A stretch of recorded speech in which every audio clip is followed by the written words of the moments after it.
El fantasma de la monja. El amor puede traer no solo alegría, también terribles calamidades, como sucedió a mediados del siglo XVI a doña María de Ávila, una joven bonita y rica, quien tuvo la mala fortuna de enamorarse de un humilde mestizo, que solamente quería casarse con ella, no por amor, sino para conseguir dinero y posición. Los hermanos de la joven, al enterarse de quién era el objeto de los suspiros de su bella hermana, le prohibieron que cruzara palabra con el mestizo, y a éste fueron a verlo a la casucha en donde moraba. Cuando llegaron, el hombre les salió al paso, y muy valiente les dijo que él se quería casar con doña María, porque la quería y que no estaba dispuesto a renunciar a ella. Sin embargo, los hermanos, advirtiendo una chispa de codicia en los ojos del hombre, le ofrecieron una cantidad superior a la que él había imaginado recibiría al desposar a la joven, por lo que, mostrando su ambición sin disimulo, aceptó de inmediato el oro y desapareció para siempre de sus vidas. Lo hizo sin decir ni siquiera adiós a la enamorada muchacha, quien se deshacía en llanto al no saber nada de su amado. Los hermanos, que no eran precisamente comprensivos y cariñosos, fastidiados por el dolor que mostraba su hermana todo el tiempo, decidieron enviarla a un convento. Una vez ahí, pese a los rezos y ruegos de las monjas, doña María insistía en que se quería morir y solo rezaba por el bienestar de quien creía que la amaba. Presa de locos desvaríos, la muchacha buscaba al ingrato por todos los rincones del convento de la Encarnación, calle de Luis González Obregón, sin resultado alguno, hasta que, desesperada y enloquecida, acabó con su vida ahorcándose en un árbol de la huerta del convento. Fueron las monjas quienes bajaron el disminuido cuerpo de la muchacha y quienes se encargaron de darle cristiana sepultura, pues sus hermanos, avergonzados de que doña María se hubiera quitado la vida, no quisieron saber nada al respecto. Meses después empezó a aparecer el espíritu de la ahorcada en el convento, aterrorizando a todas las hermanas, quienes lo mismo veían su desfigurado rostro en las paredes de sus claustros que en el agua de la fuente o en el coro. Así pasó el tiempo y poco a poco, después de mandar decir infinidad de misas por el descanso de su atormentada alma, dejó de aparecerse.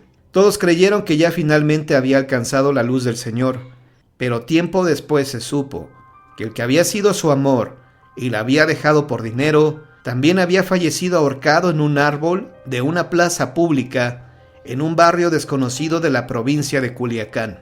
Nadie hubiera sospechado absolutamente nada, ni lo hubiera relacionado con el fantasma de la monja ahorcada, de no haber sido porque el infeliz colgaba del lazo característico del hábito que vestía doña María. La aparición de la monja, leyenda de Zacatecas. En la ciudad de Fresnillo, en Zacatecas, hay muchas leyendas de personas que se aparecen, pero ninguna es tan contada como la de la monja. Dicen que en la esquina del Jardín Madero y Callejón Sor Juana Inés de la Cruz, hoy Rinconada de la Purificación, en antaño hubo una casa de personas adineradas, y es precisamente en este sitio donde se aparece, o mejor dicho, se apareció, el espectro proveniente del más allá. La casa que hubo ahí fue muy grande, amplia, con ventanas que daban a la calle. Durante el tiempo de la Revolución, las personas que la habitaban dejaron la ciudad para trasladarse a la Ciudad de México. En ese tiempo, la casa quedó abandonada durante muchos años. Esta propiedad tenía 2 ventanas que daban al Jardín Madero, las cuales se quedaron abiertas, cosa que a nadie extrañaba, pues así se habían visto siempre. En una ocasión, 2 trasnochadores que se dirigían a sus casas, después de una noche de juerga, ya cerca de la medianoche, se quedaron platicando en el jardín, cuando uno de ellos vio una luz, parecía la de una vela, que se movía en la pieza de la casa con las ventanas abiertas. Uno le avisó al otro, y ambos la vieron. Ya sabían las condiciones de la casa, que se encontraba deshabitada, por lo que más extrañeza les causó. Al rato volvió a pasar la luz. Esta vez distinguieron que efectivamente se trataba de una vela, la cual llevaba en su mano una monja vestida de blanco, misma que se paseaba en la habitación de un lado a otro.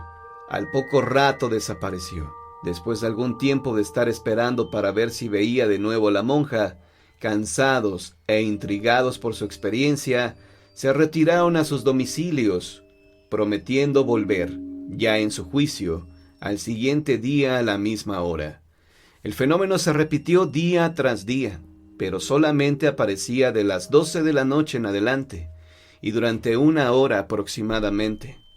Ya intrigados, decidieron investigar más a fondo, y se entrevistaron con una señora, pariente de la familia, a quien le habían encargado las llaves. Le explicaron a la señora el motivo de su inquietud. La mujer, extrañada, les facilitó las llaves para que fueran a investigar, ya que efectivamente ya hacía muchos años que la casa estaba sola. Esa misma noche ambos amigos se introdujeron a la casa y se instalaron en un rincón de la sala donde se veía a la monja. Eran casi las 12 de la noche. Ya tenían más de 1 hora esperando la aparición. De pronto, se escuchó en algún lugar de la sala un ruido como de pasos arrastrados. Una tenue luz se veía en el pasillo que conectaba con la sala. Esa luz se fue haciendo más intensa, hasta iluminar la habitación. Y efectivamente, ahí estaba lo que ellos creían que era una monja. No era más que un hábito de monja, que se movía como si estuviera un cuerpo adentro. Uno de los amigos, ante la inexplicable aparición, cayó de inmediato al suelo, fulminado por un ataque al corazón, mientras que el otro salió corriendo despavorido de la casa. Alcanzó a llegar a la cercana presidencia municipal, donde atropelladamente les contó la visión que acababa de tener, para luego quedar completamente loco. A las pocas horas acudieron las autoridades al lugar para sacar el cuerpo de la persona que había fallecido, a quien se presume encontraron con un rictus de horror en el rostro. Semanas después, los dueños de la casa ordenaron, desde su residencia en la Ciudad de México, que destruyeran el segundo piso de la propiedad. Cuentan que en cuanto se tomaron estas medidas, la extraña aparición no se ha vuelto a ver. Sin embargo, la casa sigue, y al parecer seguirá desocupada porque el terreno cuenta con una fama con la que nadie, al menos en su sano juicio, nadie quiere lidiar. La monja de la Catedral de Durango. Los hechos ocurrieron durante la época juarista, cuando se dio la segunda intervención francesa en México, 1862-1867. En esa época vivió una jovencita llamada Beatriz. Sus padres la obligaron a ingresar a la Orden de las Carmelitas en la Catedral de Durango. Por esos días llegó a dicha entidad un militar francés llamado Fernando. Ellos se conocieron de forma accidental y al poco tiempo se enamoraron. Beatriz y Fernando mantuvieron su romance en secreto, pues ella, por ser una religiosa, lo tenía prohibido. Se la ingeniaron para verse todos los días y escogieron la torre izquierda de la catedral como el lugar donde podrían vivir su romance. Los días pasaron y el amor entre los dos creció. Beatriz esperaba un hijo de Fernando y éste estaba dispuesto a desertar de su ejército para hacerse cargo de ellos. Por desgracia, los planes del soldado francés no se hicieron realidad, pues lo mataron en el campo de batalla. Beatriz nunca se enteró de su muerte, y cada noche subía a la torre izquierda de la catedral con la esperanza de que regresara su amado. Los días pasaban y la monja no tenía noticias de Fernando. Esto le provocaba mucha angustia, pues sabía que pronto se le notaría su embarazo. Una noche que la monja subió a la torre llena de dudas, accidentalmente tropezó y cayó al vacío, matándose. Se dice que en las noches de luna llena, en la torre izquierda de la Catedral de Durango, se aparece la monja que aún espera a Fernando para iniciar una nueva vida a su lado.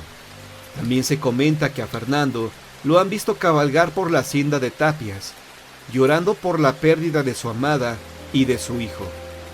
Y estas visiones siguen hasta nuestros días. Quisiera contar una historia a la que le sucedió a un amigo hace poco tiempo, y que sea anónima, por favor. Mi amigo acaba de mudarse de casa junto con toda su familia. La casa que tenía la pusieron en renta. Resulta que este cambio se debe a una serie de hechos muy feos que les pasaban en su propia casa, y no aguantaron más. La familia de mi amigo era muy unida, y vivían muy felices y tranquilos. Su papá viajaba constantemente por cuestiones de negocios, y ellos eran muy devotos de la iglesia y de los santos también. Una vez, el papá de mi amigo se fue a Santiago de Chile, y cuando regresó, trajo un cuadro muy grande de una iglesia de allá. El cuadro era de una monja muy famosa en ese país, llamada Laura Vicuña, y a toda la familia le pareció un cuadro muy hermoso, y decidieron colocarlo en la entrada de su casa. Y bueno, ya pasado el tiempo, me cuenta mi amigo que comenzaron a pasar cosas muy extrañas dentro de su hogar. Lo primero que veían eran sombras de personas, sombras oscuras, y la casa de ellos tenían muchísimos espejos. Entonces me cuenta mi amigo que en el reflejo del espejo se veían caras muy feas, que a los pocos segundos desaparecían. Me cuenta que una de las cosas más feas que les pasó es que la hermana de mi amigo estaba en su cuarto cuando volteó al espejo y vio una sombra. Ella comenzó a gritar. Y al instante, el cuadro de la monja se cayó al suelo y todos se quedaron pasmados. También ellos tenían una tienda en el primer piso de su casa, y comentan que siempre la apagaban cuando iban a dormir, y al despertar estaba totalmente encendida. Pero aquí viene lo peor. Los hechos misteriosos que ocurrían no fueron nada comparados con lo que pasó después. Resulta que la hermana de mi amigo comenzó a enfermarse, a contraer muchos virus, y por más que la llevaban a diferentes hospitales, nadie les decía qué era, y así se la pasaron mucho tiempo, mientras que la chica empeoraba muchísimo. Después de cierto tiempo le detectaron una bacteria en el cerebro, y con ello, cientos de problemas le brotaron a ella. Bajó alrededor de 30 kilogramos, y la supuesta bacteria le estaba afectando muchísimo hasta el punto de caer en silla de ruedas y no poder hablar. Solo balbuceaba como si fuera una bebé en todos los sentidos. Ella estaba muy mal, y su enfermedad era muy grave, pero los médicos no se explicaban el porqué de estos padecimientos, y hasta la fecha no han podido saber el nombre exacto de su enfermedad. La mamá de mi amigo, desesperada de que los médicos no supieran qué hacer, ella acudió con su cuñada, la cual lee las cartas, hace limpias, y me cuenta mi amigo que predice algunas cosas. Entonces le dijo que en su casa había una fuerza muy negativa, que había una especie de maldición donde espíritus malignos querían hacer daño a los que habitaban la casa. La señora visitó la casa y comentaba que se sentía un ambiente muy tenso. Ella lograba ver también las sombras y escuchar ruidos.